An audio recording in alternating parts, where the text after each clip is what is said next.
మన ప్రభు అయిన యేసుక్రీస్తు నామములో మరొకసారి సంఘానికి నా యొక్క వందనం తెలియజేసుకుంటున్నాను. అందరికి వందనాలు. దేవుడు మనకిచ్చిన గొప్ప అవకాశం బట్టి మరోసారి మన దేవునికి స్తుతులు చెల్లించుకుందాం. పాటల ద్వారా దేవుని మహిమపరిచాం. మనం దేవుని వాక్యం ధ్యానిద్దాం. వాస్తవానికి అంటే 2 అంశాలు నేను ప్రిపేర్ అయ్యాను. ఒకటి ధనవంతుడు లాజరు ఉపమానం, ఒకటి రెండోది సర్వాధిపతి అయిన దేవుడు అంటే 2 అంశాలు ప్రిపేర్ అయ్యాను. ఈరోజు మనం ధనవంతుడు లాజరు ఉపమానం నేర్చుకుందాం. ప్రభు చిత్తం అయితే మరొకసారి మనం సర్వాధిపతి అయిన దేవుడి గురించి మరొకసారి మన అంశాలను ధ్యానిద్దాం. ధనవంతుడు లాజరు ఉపమానం ఎక్కడ ఉంటుందంటే లోకోసు వార్త 16 అధ్యాయము 19 నుంచి 30 వచనాల్లో అక్కడ ఆ ఉపమానం రాయబడింది. మనం ఇవాళ ఆ ఉపమానాన్ని ధ్యానిద్దాం. అందరూ దయచేసి చాలా శ్రద్ధగా వినండి. మనం కొన్ని మంచి విషయాలు, లోతైన విషయాలు ఆలోచించుకుంటాం. విన్న విషయాలు మనం విడిచిపెట్టుకోకుండా మన హృదయంలో దాన్ని భద్రంగా దాచుకొని పదిలిపరుచుకొని దాని ప్రకారం జీవించే ప్రయత్నం చేద్దాం. ధనవంతుడు లాజరు అనే ఉపమానం. మనకు ఆ కథ తెలుసో తెలియదండి. ఎన్నిసార్లు చదువుకున్నాం? చాలాసార్లు చదువుకున్నాం. నేను కూడా చాలాసార్లు ఈ ఉపమానం గురించి వాక్యం చెప్పడం జరిగింది. అయితే నేను పర్టికులర్గా ఉపమానం పట్టుకొని చెప్పలేదు, కానీ మామూలుగా వేరే వాక్యం ధ్యానించినప్పుడు ఉదాహరణగా ఇది మధ్యలో తీసుకొచ్చి చెప్పడం జరిగింది. మనం సంపూర్తిగా ఇవాళ మట్టుకు ప్రభుత్వం బట్టి మనం సంపూర్తిగా దాని గురించి మనం నేర్చుకునే ప్రయత్నం చేద్దాం. వాస్తవానికి ముందు మనం గ్రంథంలో ఏదైనా మనం ఒక వాక్యం చదువుకున్నప్పుడు ఆ ముందు సందర్భం ఏంటి అనే విషయం మనం పరిశీలించుకోవాలండి. ఏం పరిశీలించుకోవాలి? సందర్భం ముందు ఏం జరిగింది, ఆ కాంటెక్స్ట్ ఏంటో మనం అది పరిచయం చేసుకొని మనం ముందుకు వెళ్ళాలి. మొదటగా లోకోసు వార్త 15 అధ్యాయంకి వెళ్ళినప్పుడు 15 అధ్యాయంలో మొదట చదువుకుంటే, ఒకప్పుడు సమస్తమైన సుంకరులను పాపులను ఆయన బోధ వినుటకు ఆయన దగ్గర వచ్చిచుండగా అని పదం ఉంటుందండి. ఎవరండి అక్కడ? సుంకరులు, పాపులు. ఎవరి దగ్గరకు వచ్చారట? యేసు దగ్గరకు వచ్చారు. ఎందుకు వచ్చారు? ఆయన బోధ వినడానికి వచ్చారు. చాలామంది జనాలకి యేసుక్రీస్తు అద్భుతాలు చేస్తారు, స్వస్థత చేస్తారు అనే మాత్రం కొంతమందికి అర్థమైతే, మరికొంతమంది జనాలకి ఏమర్థమైందంటే ఆయన చేస్తున్న బోధ ఇంతవరకు కూడా కని విని వెనకన బోధని చాలామంది గుర్తించారని. ఆయన బోధకి ఆశ్చర్యపడుతుంటే పదం ఉంటుందని. యేసు మాటలు మామూలు మాటలు కాదని, మనలాగా వచ్చే మనుషుల మాటలు కాదని ఆయన మాటలు. ఆయన మాట్లాడితే ఆ మాట ఎంత గంభీరంగా ఉంటుందంటే దేవుని మాటగా ఉంటుందంట. అధికారంతో కూడిన మాట ఉంటుంది. ఆ మాట విన్నాక సమస్త జనులు వచ్చినప్పుడు మనం 15 అధ్యాయం చదువుకున్నప్పుడు 15 అధ్యాయం అంతా కూడా ఉపమానాలు ఉంటాయి. మొదటగా తప్పిపోయిన గొర్రె ఉపమానం ఉంటుంది. తర్వాత ఒక నాణ్యము తప్పిపోతే స్త్రీ ఎలా తన కొంచెం సందర్భం ఉంటుంది. అలాగే 3 ఉపమానాలు 15 అధ్యాయం ఉంటుంది. మళ్ళీ దాని కంటిన్యూషన్ భాగంగా 16 అధ్యాయంలో ఏముంటుందంటే 16 అధ్యాయంలో కూడా మొదటగా 16 అధ్యాయం మొదట చదువుకుంటే అక్కడ మరొక ఉపమానం, అక్కడ 2 ఉపమానాలు ఉంటాయి 16 అధ్యాయంలో. లోకోసు వార్త 16 అధ్యాయం చదువుకుంటే 2 ఉపమానాలు ఉంటాయి. అన్యాయస్తులైన గృహ నిర్వాహకు కూడా పదం ఉంటుందని మనం అంత చదువుకోబోము.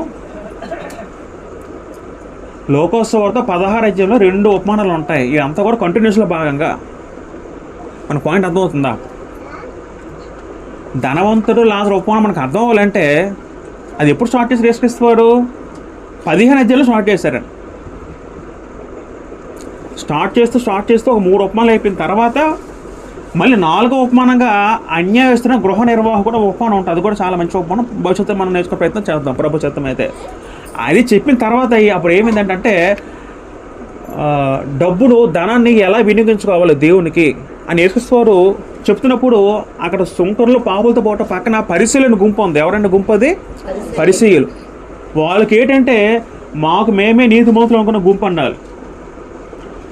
మనం ఒకసారి యేసుక్రీస్తు 16 అధ్యాయం 13 చదువుకుంటే, ఏ సేవకుడు 2 యజమానులను సేవింపలేడు, వాడు ఒకరిని ద్వేషించి ఒకరిని ప్రేమించును, లేక ఒకరిని అనుసరించి ఒక తృణీకరించును, మీరు దేవుణ్ణి సిరిని సేవింపలేరని చెప్పాను అనే మాట చెప్పిన తర్వాత ఆ మాటలైన పరిశీలన పక్కన గుంపేమో వాళ్ళకి ఒళ్ళు మండిపోయి వాళ్ళేమంటున్నారు? 14 చదువుకుంటే, ధనాపేక్ష గల పరిశీలు ఈ మాటలన్నీ విని ఆయన అపహసిస్తుండగా.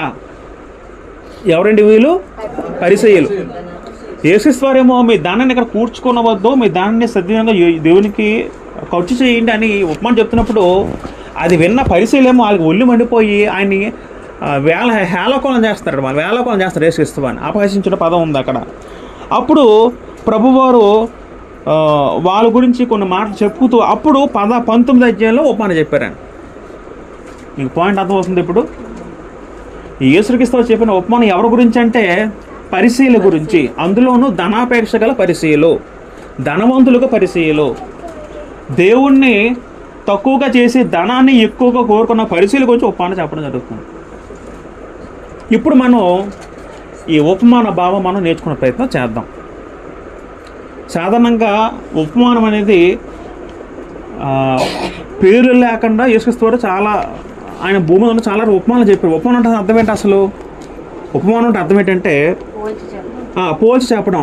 పరలోక రాజ్య సంగతులను మనకు అర్థం అవ్వడానికి మన భౌతిక సంబంధమైన వస్తువులతో పోల్చి చెప్పడం ఉపమానం అంటారు. మనకు తెలిసిన వస్తువులు, మనకు తెలిసిన జంతువులతో పోల్చి ఉపమానం చెప్పడం జరుగుతుంది. అంటే మనకు అర్థమయ్యే రీతిలో చెప్పడం జరుగుతుందని. ఎందుకంటే ఆ జ్ఞానం మనకు అర్థంలో మనం మన స్థాయిలో చెప్పాలండి. ఈ పాయింట్ అర్థం అవుతుందా? ఇప్పుడు నాకు గ్రీకు తెలుసని మీకు గ్రీక్ లెవెల్ మీకు చెప్పడం మీకు అర్థం అవుద్దేటి, మీకు ఏమైనా ఇంగ్లీష్ చెప్తే మీకు అర్థం అవుద్దేటి? మనకి ఏ స్థాయిలో చెప్తే మనకు ఆ స్థాయిలో అర్థం అవుతుందని. ఏసో మాటలు మన స్థాయికి అసలు మనిషి స్థాయికి ఆయన జ్ఞానం అందదు. అందుకే మనకు అర్థమయ్యే రీతిలో చెప్పారు యేసుక్రీస్తు ఆ కాలంలో కూడా. అయితే వాస్తవానికి 16 అధ్యాయాలు చెప్పన్నా ఇది ఉపమానం అని అనకూడదు. ఇది వాస్తవిక సంఘటనే, ఇది ఉపమానం అయితే కాదని. ఇప్పుడు ఇంతకుముందు తప్పిపోయిన గొర్రె ఉంది, అది ఒక ఉపమానం. నిజంగా గొర్రెలు లేవు, ఒక తప్పిపోతే ఎంత సంతోషిస్తారో చెప్పడం జరిగింది. కానీ ఇది ఉపమానంగా చాలామంది భావించారు. ఎందుకంటే నిజమైన సంఘటనతో చెప్పబడిందని ఎక్కువ మంది బైబిల్ పండితులు భావిస్తారు. ఎందుకంటే ఇక్కడ పేరులతో చెప్పబడిందని. ఏ ఉపమానం కూడా పేరు పెట్టి పిలవబడలేదు. ఈ ఉపమానాలు ఏమున్నాయి? పేర్లు ఉన్నాయి. పేరు ఉందా లేదా? లాజరు అనే పేరు ఉంది కదా. కాబట్టి చాలామంది మళ్ళీ అబ్రహాము అనే పేరు ఉంది కదా ఇక్కడ. కాబట్టి చాలామంది ఉపమానం కాదు, నిజంగా జరిగే సంఘటనని చాలామంది భావిస్తుంటారు. ఇప్పుడు మనం చదువుకుందాం, 19వ వచనం మనం చదువుకుందాం. చాలా మంచి సత్యం మనం నేర్చుకుంటాం. అందరూ దయచేసి శ్రద్ధగా వినండి. ధనవంతుడు ఒకడుండెను, అతడు ఊదా రంగు బట్టలను సన్నపు నార వస్త్రములు ధరించుకొని ప్రతి దినము బహుగా సుఖపడుచుండేవాడు. ఎవరున్నారట? ధనవంతుడు ఉన్నాడండి. ధనవంతుడికి పేరు పెట్టబడిందా? పేరు పెట్టబడలేదు. అతడు ఆ ధనవంతుడట ఊదా రంగు బట్టలను పదం వాడానండి. ఏ బట్టలట? ఊదా రంగు అంటే అర్థం ఏంటండి? ఊదా రంగు అంటే ఏ రంగు అండి? కాదు, పర్పుల్ కలర్. ఊదా రంగు అంటే ఏ కలర్ అండి? Purple colour. ఆ కాలంలో ధనవంతులు ప్రత్యేకంగా ఉండడానికి ఊదా రంగు బట్టలు వేసుకున్నారట. ఏ బట్టలు అంటే అది ఊదా రంగు అంటే పర్పుల్ కలర్. పర్పుల్ అంటే మనకు ఎలాగర్థం అంటే మనకి వంకాయలు ఉన్నాయి కదా, నీల వంకాయలు, ఆ కలర్ అండి. ఆ కలర్ ఎందుకు వేసుకునేవారు? దానికి వచ్చి రిచ్ దానికి ఒక చరిత్ర ఉంది. మళ్ళీ దానికి ఏంటంటే నేను నెట్లో చూసి చదివాను.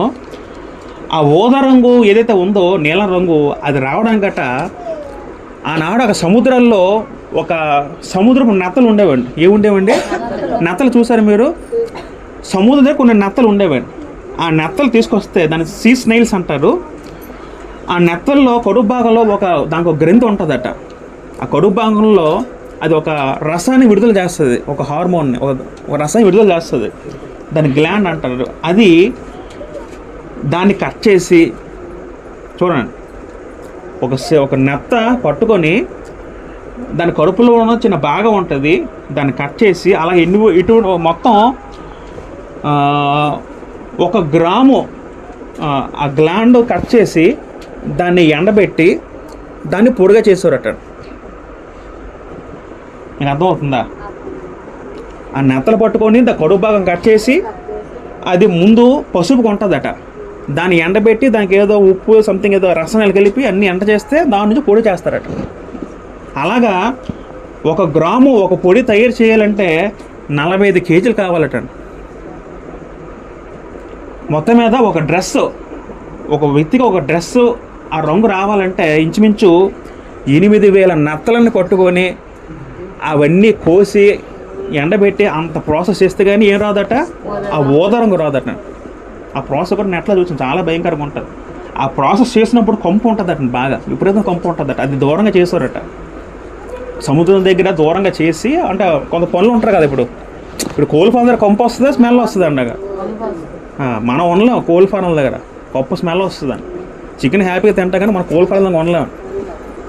అలాగే వాళ్ళ ఉద్యోగులు ఏంటంటే అవన్నీ ఎండబెట్టి చేసి అంత కష్టపడితే 8,000 నెత్తలు కొట్టుకుంటే ఏమవుతుందట, 1 గ్రాము వస్తుంది, ఎంత వస్తుందట.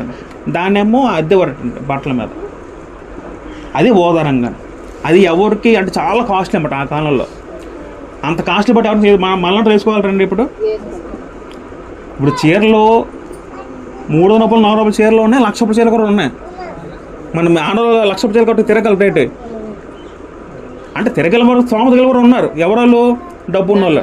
అలా తర్వాత సన్నని నార వస్త్రాలు పదం ఉందండి. సన్న నార వస్త్రాలు అంటే అర్థం ఏంటంటే దాన్ని ఇంగ్లీష్లో దాన్ని ఫైన్ లెనిన్ అన్నారండి. ఫైన్ లెనిన్ అన్నారు. అంటే అది కూడా ఏంటంటే అది కూడా ఇన్నర్ డ్రెస్ అన్నమాట. ఓదారంగ బట్ట అంటే పైజామా, లోన బట్టలేమో అవి సన్న నార వస్త్రం. అది ప్యూర్ కాటన్ అన్నమాట. అంటే అది కాటన్ అంటే వాస్తవానికి అది ఒక మొక్క నుండి చేస్తారటండి.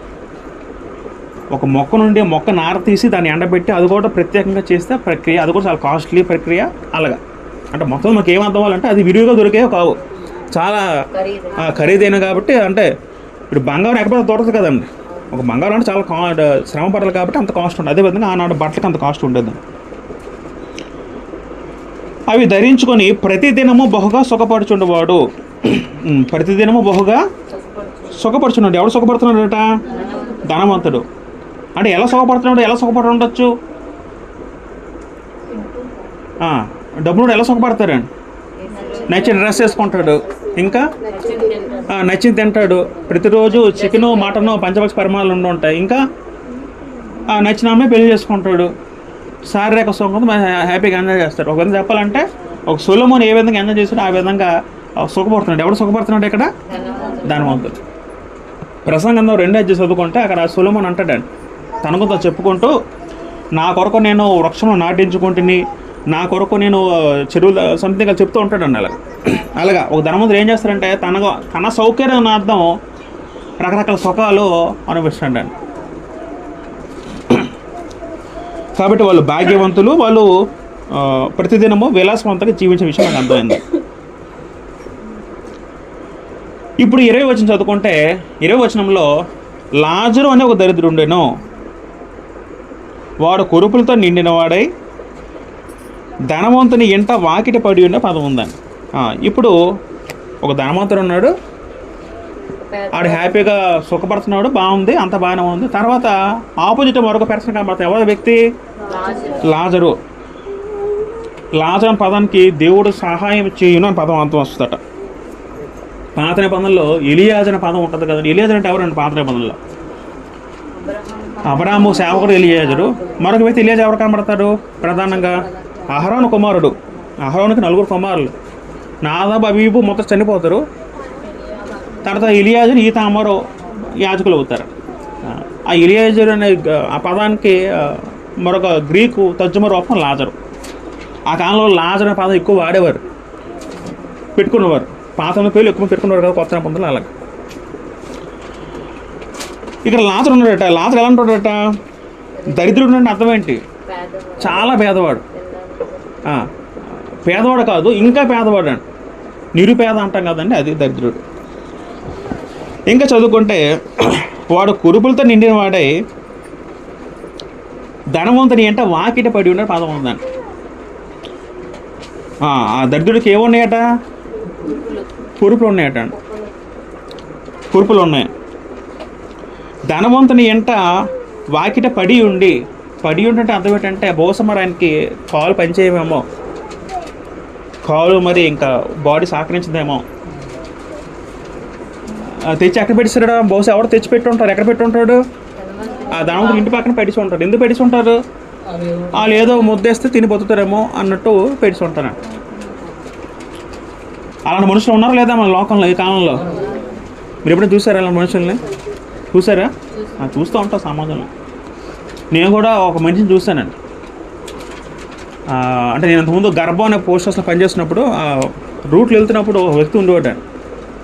సేమ్ యాజ్ ఇట్ ఈజ్ లాజరే అన్నట్టు లాజర్కి తమ్ముడు ఉంటాడేమో అనకూడదు కానీ సేమ్ వ్యక్తి అలాగే ఉంటాడు, పక్కన కుక్క అలాగా ఉంటుంది. ఆ నిర్దాశ చూస్తే నిజంగా అసలు మనసు పాడైపోద్ది. ఆయనకి మత్స్యసింతం లేదండి, వాస్తవానికి మత్స్యసింతం లేదు. ఇప్పటికీ మనుషులు లోకంలో ఉన్నారండి. ఒకసారి నేను నాకు కనపడ్డాడు, ఒకసారి ఎంత 2-3 రోజులు ఇచ్చాను ఆయనకి. దేవుని వాక్యం చెప్పాను, మామూలు ఏసుక్రీస్తు నమ్ము అంటే పూర్తిగా మైండ్ లేదు కదండి, కొంచెం చెప్పాను, సువాత లైట్ చెప్పాను. మరి ఆయన మైండ్ మరి ఇది లేదు ఆయనకి. తర్వాత నేను ఒక్కొక్కసారి ఎప్పుడు వెళ్తున్నా సరే నాకు బాధ అనిపిస్తూ ఉంటుంది. బాబు ఏంటి మనిషి చూస్తే మనిషి చూస్తే మనసు ఒప్పుకోదు కదా జనరల్ ఎవరికైనా సరే. బాబు ఏంటి బాధ అనిపిస్తుంది. ఎక్కడో రోడ్డు పక్కన పడిపోయి ఉన్నాడండి చిన్న ఏదో. అలాగని మనుషులు అప్పుడే కాదు ఇప్పుడు కూడా లోకల్ ఉన్నారండి. అయితే ఈ దరిద్రుడికి, ఈ వ్యక్తికి ఎవరైతే లాజరు ఉన్నాడో ఆ వ్యక్తికి తినడానికి తిండి లేదు. ఫస్ట్ థింగ్ నిరుపేద. ఇక్కడ పదం ఏముందంటే కురుపులతో నిండిన వాడు పదం ఉందండి. కురుపులు అంటే మరి బహుశా మరి ఏవో గాయాలు తగిలి ఉంటాయేమో. సాధారణంగా పేదవాళ్ళు ఏం చేస్తారు, నడవలు ఏదో దెబ్బలు తగులుతూ ఉంటాయి కదా, ఆ దెబ్బలు అలా కుండైపోయి అలా ఉంటుందేమో. కురుపులతో నిండిన వాడు ధనవంతుడు ఇంటి పాకిట పడి ఉండి అంటే అది వాడికి మరి నించడం కూడా స్తోమత లేదని అర్థం చేసుకోవాలి. అది పరిస్థితి. ఒక వ్యక్తి ఎలాగొన్నాడు, సుఖపడుచు హ్యాపీగా నచ్చిన బట్టలు వేసుకుంటూ నచ్చిన తిండి తింటూ హ్యాపీగా ఆనందంగా ఉన్నాడండి. మరో వ్యక్తి ఎలాగొన్నాడు, నిరుపేదతో తిండి లేక తిప్పలు లేక బాధతో ఉన్నాడండి. ఒక పక్కనేమో సుఖం, ఒక పక్కనేమో బాధ. ఓకేనా. తర్వాత అంతేకాక 21 చదువుకుందాం. అతని బల్ల మీద నుండి పడు రొట్టె ముక్కలతో ఆకలి కొనుగోరెను. అంతేకాక కుక్కలు వచ్చి వాని కురుపులో నాకెన్నో. ఇక్కడ పదం ఉందండి 21 ఏంటంటే అతని బల్ల మీద ఉండి పడు రొట్టె ముక్కల పదం ఉంది కదండి. అంటే అర్థం ఏంటి అంటే అంటే ఇది అంటే మనం తిని పడిసింది అనుకున్నాను, నేను కూడా అలాగ అనుకున్నాను. కానీ మూల భాషలోకి వెళ్తే దానికి అర్థం ఉందండి. పూర్వమాట ధనవంతుల ఇంట్లో వాళ్ళు రొట్టెలు తిన్న తర్వాత వాళ్ళ చేతులు తుడుచుకోవడానికి కొన్ని రొట్టె ముక్కలు ఇచ్చేవారట. తిన్నాక రొట్టె ముక్కలు కాదు, అది చేతులు తుడుచుకోవడానికి. ఈ పాయింట్ అర్థం అవుతుందా? ఆ చేతులు తుడుచుకొని అది ఇచ్చేసేవారట మూలకి. ఈ పాయింట్ అర్థమవుతుంది. ఇప్పుడు తినింది మిగిలింది పడిన వేరు, తుడుచుకుందంటే ఇంకా దరిద్రం. అంటే అది బయటికి పెంట ఒక విధంగా చెప్పాలంటే, ఒక తినింది మిగిలింది అది కొంచెం పర్లేదేమో. వీళ్ళు తినింది కూడా కాదు, తినిన తర్వాత చేతులు కడుకున్న బదులు ఆ రొట్టె మొక్కలతో చేతి తుడుచుకుని ఒక విధంగా టిష్యూ పేపర్లాగా వాడేవారని ఇసిసేవాడు. దాంతోనే ఆ వ్యక్తి తన కడుపు నింపుకోవడానికి ప్రయత్నిస్తాడు. బయటకి ఇసిరేస్తే పైనుంచి ఆ కింద పడుకుని ఎరుకు తింటున్నాడు. ఎవరు? లాజరు. అంతేకాక కుక్కలు వచ్చి మన కురుపుల నాయకుని పదం ఉందని. అంటే కుక్కల నాయకుడు అర్థం ఏంటంటే బహుశా అతన్ని కుక్కలే అంటే మనుషులు కూడా దయ చూపలేదు, ఆ కుక్కలు వచ్చి పక్కన ఆయనకి తోడుగా ఉన్నాయేమని అర్థం చేసుకొచ్చాము. అంటే అంత దయనీయ స్థితి ఎవరు ఉన్నారట అక్కడ? లాజరు ఉన్నాడు. ఓకేనా. అమ్మ పడుకోవద్దు చివరిన, ఇప్పుడు పడుకుంటున్నారు, పడుకోకూడదు సంఘంలో.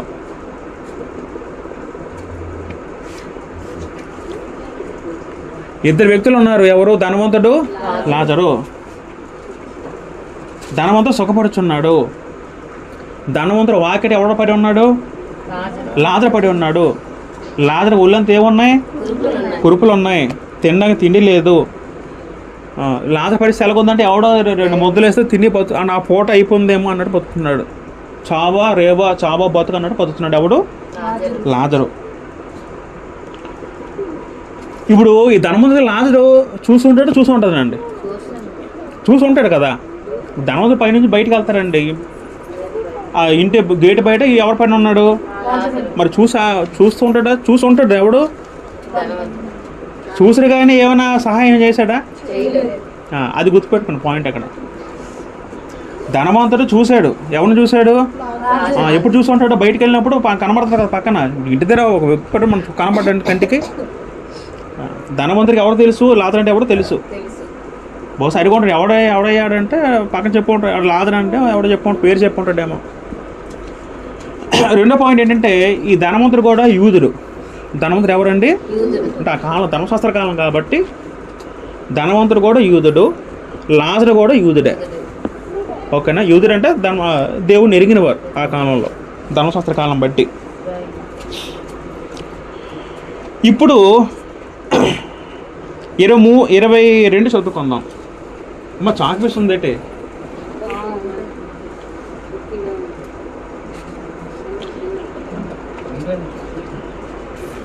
22 చదువుకుంటే ఎక్కడ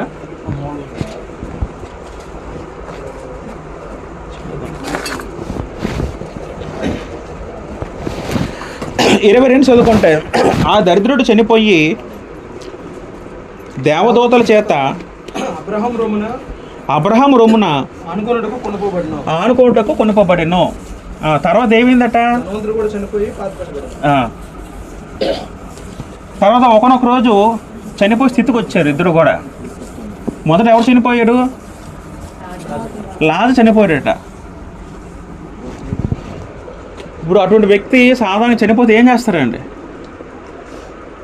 బహుశా మున్సిపాలిటీ ఫోన్ చేస్తారు. మున్సిపాలిటీ చూసారా, కుక్కలు ఎక్కించే బండి ఉంటుంది చూసి, అలాంటి బండిలో నిర్దాక్షిణ్యంగా పడేసి ఎక్కడో ఏ గోతులు గుమ్ములు వేసి ఉంటారేమో, అంతే కదా. లేదా రాజమర్యాదలతో ఆయనకి సమా చేస్తారా? సమా చేయరు. అదే రాజుకైతే ధనవంతుడు ఎలా చేస్తారండి? ఘనంగా రాజుగారి ఇంట్లో కుక్క చచ్చిపోయినా రాజులో ట్రీట్ చేస్తాడు. రాజుగారి ఇంట్లో బయట మనిషి ఎలా చూస్తారు? కుక్కలో చూస్తారు. రాజుగారి ఇంటి బయట మనిషి కుక్కలో చూస్తారు. రాజుగారి ఇంట్లో కుక్క చచ్చిపోయినా రాజులో ట్రీట్ చేస్తారట. అది లోకం. ఇద్దరు చచ్చిపోయారట. ఎవరు చనిపోయారట? ఇది రాజుగారి సమాధి అండి భూమి మీద. ఇది ధనవంతుడు కప్పెట్టి ఉంటారు. బహుశా సమాధానం ఉండదు. ఒక బహుశా ఏదో చిన్న గొయ్యిలో తీసి కప్పెట్టి ఉంటారేమో. రాజుగారికి ఏమో చాలా ఒక పెద్ద పాలరాయితో సమా చేసుకుంటే మొత్తం జనాలు ఆనబాటం, ఏడుపు రాకపోయినా ఏడుపుడు గోళ్ళు ఉండదండి. భోజనాలు మరి ఇన్ని చనిపోయినప్పుడు ఇంకెక్కువ పరంగా భోజనం పెడతారు. 100 రకాల రుచులు పెడతారండి భోజనాలు. అప్పుడు అంత ఘనంగా రాజుగారి సమాధి ఏర్పాటు అయ్యింది. అది ఎక్కడి వరకు? అది భూమి మీద వరకు. ఒక్కొక్కరు వచ్చి పెద్ద స్పీచ్లు వేస్తారు. మా రాజు అలా అంటాడండి, గొప్ప ఇదండి, కరుణామయుడు అండి అంటూ ఉంటారు కదండి. నేను ఒకటి అనుకుంటాను, నిజంగా చావు అప్పుడు మాట్లాడుతుంటారు చాలామంది. అవి నిజం కావండి ఎప్పుడు కూడా. అవి మనస్ఫూర్తి వచ్చి మాటలు ఏదో అనాలి అంటాం, కానీ నేను ఎప్పుడు జనరల్గా మాట్లాడుకోవడం అర్థం నాకైతే. మనస్ఫూర్తి వచ్చి మాట్లాడదు కావండి ఎవరో కూడా. సెట్ మనం ఏమంటాం ఆడికి వెళ్ళేసరికి చాలా మంచోడండి అసలు అంటూ ఉంటారు కదా. మంచి చెడ్డ ఎవరు చెప్పాలండి? అసలు దేవుడు చెప్పాలండి. ఇప్పుడు కూడా ఒక సాక్ష్యము ఎవరు చెప్పాలట? ఒక మనుషుని గురించి సాక్ష్యం ఎవరు చెప్పాలండి? దేవుడు చెప్పాలి. మనిషి చెప్పకూడదండి ఎప్పుడు కూడా, దేవుడే చెప్పాలండి. ఇద్దరు చనిపోయారండి. చనిపోయిన పరిస్థితి ఏమైందంటే, ఆ దరిద్రుడు చనిపోయి దేవదూతల చేత అబ్రహాము రొమ్మున ఆనుకున్నటకు కొనుకోబడెను.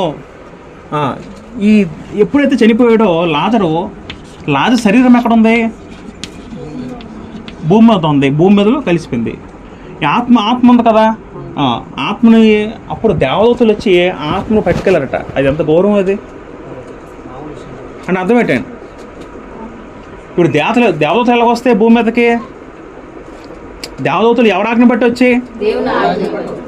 అంతే కదా. అంటే లాజరు దగ్గర ఎవరు పంపారు దేవదూతల్ని? దేవుడు పంపాడు. అప్పుడు దేవతలు ఏం చేస్తే లాజరు ఆత్మని అలా ఘనంగా తీసుకెళ్ళి అబ్రహాము రొమ్మున అనే పదం ఉందండి. అబ్రహాము రొమ్ము అంటే అర్థం ఏంటండి అసలు? అబ్రహాము రొమ్ము అనే పదం ఉంది. అబ్రహాము రొమ్ము అంటే అర్థం ఏంటంటే, చనిపోయిన తర్వాత ప్రతి ఆత్మ కూడా ఒక ప్రదేశానికి వెళ్ళాలండి. ఆ ప్రదేశాన్ని మృతుల లోకము అన్నారండి. ఏమన్నారంటే దాన్ని మృతుల లోకము. మనిషిలో ఏముంది? శరీరం ఉంది, ఆత్మ ఉంది. చనిపోయిన తర్వాత ప్రతి ఆత్మ కూడా ఒక ప్రదేశంకి వెళ్ళాలండి. ఏంటి ఆ ప్రదేశం మధ్య? దాని పేరేం పెట్టారు? మృతుల లోకం పదం పేరు పెట్టారు. దాన్ని ఏమంటారట? మృతుల లోకము. లేకపోతే మరొక పేరు ఏంటంటే దీనికి పాతాళ లోకము. మృతుల లోకము, పాతాళ లోకము. భూలోకం మాత్రం మనకు తెలిసింది ఏంటంటే భూలోకం. మన తెలియని లోకం ఏముంది? మృతుల లోకం. ఈ మృతుల లోకంలో 2 ప్లేసులు ఉన్నాయటండి. 2 ప్లేసులు ఉన్నాయి. ఒకటి పరదేశు. ఏంటంటే ఒకటి పరదేశు, మరొక పేరు ఏంటంటే అబ్రాము రొమ్ము అని పదం వాడారు. అబ్రాము. ఇంకోటి ఏంటంటే పాతాళము. పాతాళ లోకం వేరు, పాతాళం వేరు. ఓకేనండి. హిబ్రూలో దీనికి షియూల్ అనే పదం వాడారు, గ్రీకులో హెడేస్ అనే పదం వాడారండి. ఆదికాండం ఒకసారి 37 చదువుకుంటే, ఆదికాండం 37 అధ్యాయంలో 37 చదువుకుంటే ఒక సందర్భంలో యాకోబు ఏమంటాడంటే, నేను చనిపోయిన తర్వాత మా పితరులకు నేను మృతుల్లోకి వెళ్ళిపోతాను అంటాడు. ఆదికాండము 37 అధ్యాయం 37 చదువుకుందాం. అతని కుమారులందరూ యత్నము చేసిరి. ఓదార్పు పొందనొల్లక నేను అంగలార్చుచు మృతులోకమునకు చెప్పి అతని తండ్రి. ఇప్పుడు సందర్భం అంటే యోసేపు చచ్చిపోతారు కదా, అంటే చనిపోయిన సందర్భంలో చనిపోడు, వాళ్ళ అన్నలు వచ్చి చచ్చిపోయే సందర్భంలో యాకోబు ఏమంటాడంటే, నీకు బ్రతకలేను, నా కుమారులు లేకపోతే నేను నా బ్రతుకు ఇంకెందుకు, నేను చచ్చిపోయి ఎక్కడికి వెళ్తాను అన్నాడు. అక్కడ ఆ మృతులకు నా కుమారు ఎద్దుకు వెళ్ళేదిన పదం ఉంటుందండి అక్కడ. అంటే అప్పుడు వాళ్ళకి ఏం తెలుసు అంటే, చనిపోయిన తర్వాత మరొక లోకం ఉందో తెలుసు. ఎవరు తెలుసు? పాత మరి భక్తులు తెలుసండి. అది స్పష్టంగా తెలియదు, ఎక్కడికి వెళ్తాము ఏంటంటే వారికి స్పష్టంగా తెలియదండి. అబ్రాహాముతో కూడా దేవుడు ఒక మాట అంటే ఏమంటారంటే, ఆదికాండం చదువుకుంటే ఒక సందర్భంలో 15 చదువుకుంటే, ఆదికాండము 15 చదువుకుంటే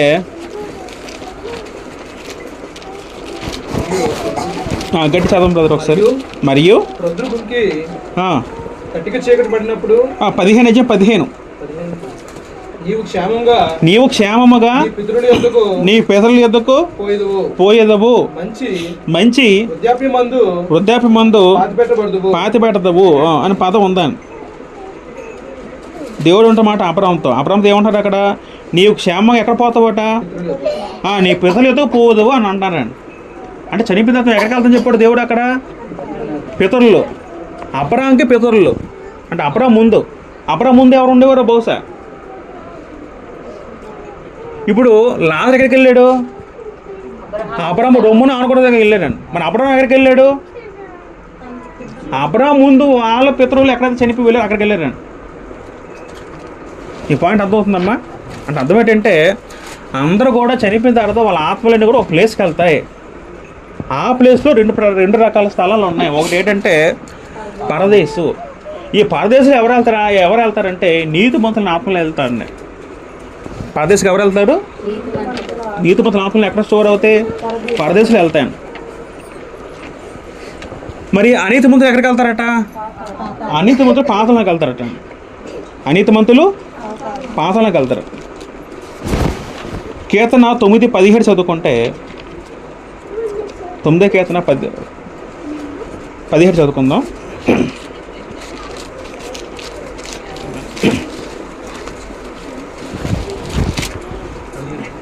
17 దుష్టులను దేవుని మర్చి జనులందరూ పాతాళమునకు దిగిపోవుదురు పదం ఉందండి. పాతాళమునకు దిగిపోవుదురు. కాబట్టి చనిపోయిన తర్వాత ప్రతి ఆత్మ ఎక్కడికి వెళ్ళాలంటే రెండు ప్లేస్కి వెళ్ళాలండి. ఇది మన కంటికి కనిపించేది కాదు. వెళ్తే ఆత్మ ఎక్కడికి వెళ్ళాలి? పరదేశం ప్రదేశంకి వెళ్ళాలి, లేకపోతే పాతాళం ప్రదేశంకి వెళ్ళాలండి. ఇప్పుడు యేసుక్రీస్తు శిలువ మరణాలు పొందుతున్నప్పుడు చనిపోతే ముందు ఆయన ఏమన్నాడు పక్కన ఉన్న ఆ తోటి ఖైదీతో, నీవు నేను పరదేశంకి వెళ్ళిపోతా అంటాడు కదా. అక్కడ యేసు కూడా ఎక్కడికి వెళ్ళి చనిపోయిన తర్వాత పరదేశంకి వెళ్ళండి. అపోస్తలకార్యం 2 చదువుకుంటే, అపోస్తలకార్యం 2:27 చదువుకుంటే అక్కడ అదే మాట ఉందండి. అపోస్తలకార్యం 2:27 చదువుకుంటే, నీవు నా ఆత్మను పాతాళంలో విడిచిపెట్టవు, నీ పరిశుద్ధిని కుళ్ళు పట్టనీయవు అన్న పదం ఉంటుందండి అక్కడ. అంటే అది యేసుక్రీస్తు వారి గురించి రాయబడిన ప్రవచనం కీర్తన గ్రంథంలో. నా ఆత్మను పాతాళంలో విడిచిపెట్టవు, ఇప్పుడు ఇదే మాట లోకసువార్త 23:43 చదువుకుంటే అక్కడ ఏమన్నాడు అంటే తెలిసిన మాట ఒకసారి జ్ఞాపకం చేసుకుంది. లోకసువార్త 23:43 చదువుకుంటే, అందుకు ఆయన వానితో, నేడు నీవు నాతో కూడా పరదేశంలో ఉందో నిశ్చయంగా నీతో చెప్పుచున్నాను నేను అని యేసుక్రీస్తు ఈ మాట అనడం జరుగుతుంది తన పక్కన ఉన్న ఖైదీతో. అది కాబట్టి చనిపోయిన తర్వాత ప్రతి ఒక్క మనిషి ఎక్కడికి వెళ్తాడండి? నీతిమంతుడైతే ఎక్కడికి వెళ్తాడు? పరదేశకి వెళ్తాడు. అనీతిమంతుడు ఎక్కడికి వెళ్తాడు? పాతాళంకి వెళ్తాడు. ఇప్పుడు లాజరు ఎక్కడికి వెళ్ళాడు? లాజరు ఎక్కడికి వెళ్ళాడు? పరదేశకి వెళ్ళాడు. అబ్రహాము రొమ్ము అంటే అర్థం ఏంటంటే, అబ్రహాము రొమ్ము పదం ఎందుకు వాడారంటే, రొమ్ము అనేది అంటే ప్రేమ సూచిస్తుందని. తల్లి బిడ్డని ఎలా చేసుకుంటుంది? హక్కు రొమ్మును చేసుకుంటే అర్థం ఏంటండి? ప్రేమను ఇస్తుందని అర్థం ఉన్న పాయింట్ అర్థం అవుతుందా? అబ్రహాము అంటే రొమ్ము పదం ఎలా వాడారంటే ఆ కాలంలో ప్రేమను వ్యక్తపరచడానికి వాడబడిన పదం. అబ్రహాము రొమ్మును ఆనుకోవడానికి వెళ్ళారటండి. ఎవరు? లాజరు.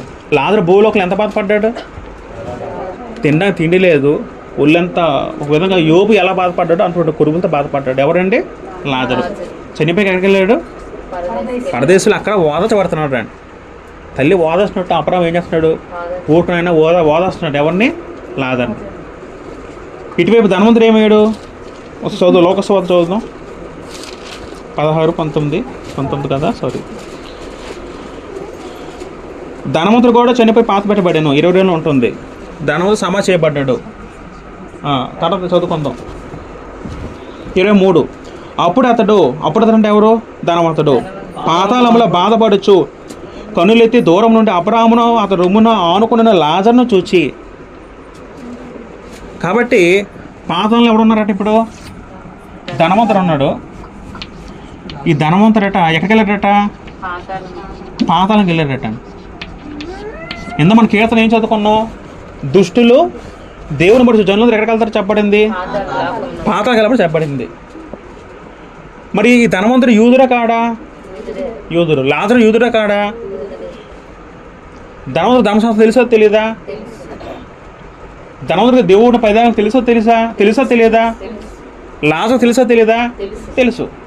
అసలు యూదుడు అంటే అవన్నీ వాళ్ళకి చిన్నప్పటి నుంచి వాళ్ళకి మనకి తెలిసిపోతాం ఆటోమేటిక్. చిన్నప్పుడు వాళ్ళు బోధ వింటూ ఉంటారు కదండి అలాగా. ఇప్పుడు ధనవంతుడు ఎందుకు పాతాళంకి వెళ్ళాడు? పాయింట్ ఏంటంటే, ధనవంతుడు ఎందుకు పాతాళంకి వెళ్ళాడు? ఎందుకు పాతాళంకి వెళ్ళాడు ధనవంతుడు? ధనవంతుడు దేవుడు తెలుసా తెలియదా? తెలిసి ఎందుకు వెళ్ళాడు? ధర్మశాస్త్రం తెలుసో తెలియదా? మరి ఎందుకు వెళ్ళాడు? అంటే ధనవంతుడు కాబట్టి వెళ్ళాడా? లేకపోతే ధనవంతుడు ఈ వ్యక్తి? ఇప్పుడు అబ్రహాము ధనవంతుడా నిరుపేదోడా? అబ్రహాము ధనవంతుడు కదమ్మా. మరి అబ్రహాం ఎక్కడికి వెళ్ళాడు? ఇప్పుడు అబ్రహాంకి ఈ వ్యక్తికి తేడా ఏంటి? అంటే సుఖించడం తప్ప దేవుని దృష్టిలో? అది పాయింట్ అండి. ధనవంతుడు ధనం ఉండడం తప్పు కాదు. ధనవంతుడు వాడు సుఖించడం తప్పు కాదు. ధనవంతుడు చేసిన తప్పు ఏంటంటే, పాపం ఏంటంటే, తను ఎదుటిన్న సహోదరుని చూసి కూడా పట్టించుకుని వెళ్ళిపోయాడు కదా. అది దేవుని దృష్టిలో ఏమైంది? పాపం అయిందని. ఒక మాట మనం చదువుకుందాం. ద్వితీయోపదేశకాండము 15వ 7-11 చదువుకుంటే, ద్వితీయోపదేశకాండము 15వ 7-11 చదువుకుందాం. నీ దేవుడైన యెహోవా నీకు ఇచ్చుచున్న దేశమందు నీ పురములలో ఎక్కడైనా నీ సహోదరుల్లో ఒక భేదవాడు ఉండినాడలా. ధర్మశాస్త్రంలో ఒక ఆజ్ఞ ఏంటంటే, నీ సహోదరుల్లో ఒక వ్యక్తి ఎవడైనా పేదోడు అయ్యి ఉంటే ఏం చేయాలట? భేదవాడిన నీ సహోదరుని కరుణింపకుండా నీ హృదయమును కఠినపరచుకొనకూడదు. నీ సహోదరు ఉన్నాడు. సహోదరు ఎలాగ ఉన్నాడట? భేద స్థితిలో ఉన్నాడు. అప్పుడు వ్యక్తి, ఇప్పుడు డబ్బున్న వ్యక్తి సహోదరు ఏం చేయాలి? ఆ వ్యక్తిని చూసి నీ హృదయము కఠినపరచుకొనకూడదు. నీ చెయ్యి ముడుచుకొనక వాని కొరకు అవశ్యముగా చెయ్యి చాచి వాని అక్కర చొప్పున ఆ అక్కరకు చాలినంత అవశ్యముగా వానికి అప్పియవలెను. నీకు చేతనంత నువ్వు చేయనంత మటు నువ్వేం చేయలేట వ్యక్తికి సహాయం చేయి, అప్పు అంటాడు దేవుడు. ఇంకేమంటాడు 9వ వచనం చదువుకుంటే, విడుదల సంవత్సరమైన 7వ సంవత్సరం సమీపమైంది, చెడ్డ తలంపు నీ మనసులో పుట్టగా ఉండినట్టు జాగ్రత్త పడము. భేదవాడిన నీ సహోదరుని ఎడల కటాక్షము చూపక నీవు వానికి ఏమీ ఇయ్యకపోయిన ఎడల వాడు ఒకవేళ నిన్ను గూర్చి యెహోవాకు మొరపెట్టును, అది నీకు పాపమగును. అది నీకు పాపమగును. పాపమగును పదం అండర్లైన్ చేసుకోవాలంటారు. ఎప్పుడు పాపం అవుద్దట? ఒక డబ్బును ఒక వ్యక్తి ఒకడు ఉన్నాడు, తన సహోదరుడేమో చాలా భయంకరమైన పేద స్థితిలో ఉన్నాడు. డబ్బున్న తన సహోదరుడు తన సహాయం చేయకపోతే, సహాయం పొందని సహాయం చేయబడిన ఆ వ్యక్తి దేవుడికి ప్రార్థన చేస్తే అది పాపం అవుతుంట. ఎవరికి? ఆ ధనవంతుడి దృష్టిలో. మీ పాయింట్ అర్థమైందండి? పాపం అంటే అర్థం ఏంటండి? సహాయం చేయకపోవడం పాపం దేవుని దృష్టిలో. దేవుని దృష్టిలో మనం ఎంతసేపు పాపం అంటే వ్యభిచారం చేయకపోవడం, లేకపోతే విగ్రహం చేయడం అనుకుంటాం. కానీ పాపంకి మరొక నిర్వచనం ఏంటండి? సహాయం చేయకపోవడం పాపం అండి. సహాయం చేయకపోవడం పాపం. నీ కుండి కూడా సహాయం చేయలేకపోవడం పాపమా దేవుని దృష్టిలో. 10వ చదువుకుందు, నీవు నిశ్చయంగా వానికి ఇవ్వలేను, వానికి ఇచ్చేందుకు మనసులో విచారపడకూడదు అని చెప్తారండి. చెప్పి ఇందువలన నీ దేవుడు యెహోవా నీ కార్యం అన్నింటిలో నీవు చే ప్రయత్నంలో నిన్ను ఆశీర్వదించని నాకు చెప్పబడుతుందని. కాబట్టి ఇక్కడ ప్రధానంగా వ్యక్తి ఏం చేశారండి? ఈ ధనవంతుడు లాజరు పరిస్థితిని చూసి కూడా వ్యక్తి కరుణించాడా? నిజంగా తన ఇంటి ముందు అలా పడిపోయి ఉంటే తనకు ఒక్కసారిగా జాలి పడలేదండి అసలు. కానీ సాధారణంగా మన మనసాక్షి ఎప్పుడో ఒప్పుకుంటుందండి అలాగా. ఎప్పుడైనా సరే నేను ఎప్పుడో ఏమనుకుంటానండి, ఈ ప్రేమలు ఎక్కడ ఉంటాయండి? సాధారణంగా పేదవాళ్ళ మధ్య ప్రేమలు ఉంటాయి తప్ప డబ్బుల మధ్య ప్రేమలు ఉండవండి అసలు. ఇప్పుడు మన ఇంటి మధ్యన ఒక వ్యక్తి పడ మనం ఏం చేస్తామండి? మనం తినలేమని మనం ఎంత కొంత ఇస్తూ ఉంటామండి. అదే మనకున్న ప్రేమ. కానీ డబ్బులు మనిషి ఎలా ఉంటుందంటే ఆ వ్యక్తికి రోబో ఎవడో కూడా చెయ్యి రాదండి. ఎందుకంటే నా డబ్బులు నేను ఎందుకు ఇవ్వాలనుకుంటాడు. వాస్తవానికి వాడే అనుకుంటాడు నా డబ్బులు నేను ఎందుకు ఇవ్వాలనుకుంటాడు. కానీ దేవుడు దాన్ని ఏం చేస్తాడు? అది తప్పు అంటాడు దేవుడు. పక్కన ఒక సహాయం చేసే మనిషి ఉన్నప్పుడు నువ్వు చేయకపోతే దేవుడు పాపం ఉంటాడు అక్కడ. మీ పాయింట్ అర్థమవుతుందా? ధనవంతుడు సుగ్గించడం తప్పు కాదు. అక్కడ ఏమైందంటే వాడు తన చుట్టూ ఉన్న సహోదరుని కరుణించకపోవడం పాపం అని అక్కడ దేవుడు ఎంచడం జరిగింది. ఆ ఎంచడం విధానం బట్టి ఆడ ఎక్కడికి వెళ్ళాడు ధనవంతుడు? పాపాలకు వెళ్ళాడండి. మీరు మనం చదువుకుంటే తర్వాత చదువుకుందాం. 24వ వచనంలో అప్పుడు పాతంలో బాధ పొడిచే ఉంటుందండి. ఏం బాధపడుతున్నాడు ధనవంతుడు? ఎక్కడ పాతంలో ఏముంటుందండి? బాధ ఉంటుందట. ఏంట బాధ అంటే అది అగ్నివేదన అటండి. పాతాలు నరకం కాదండి, ఇది ఇంకా టెంపరీ. అర్థమవుతుందండి? పాతాలు అంటే నరకం కాదు, ఇంకా తీర్పు తర్వాత అంటే 2 తర్వాత తీర్పు ఉంటుంది. తీర్పు ఎప్పుడు ఉంటుంది? మళ్ళీ యేసువారు తీర్పు ఉంటుందండి.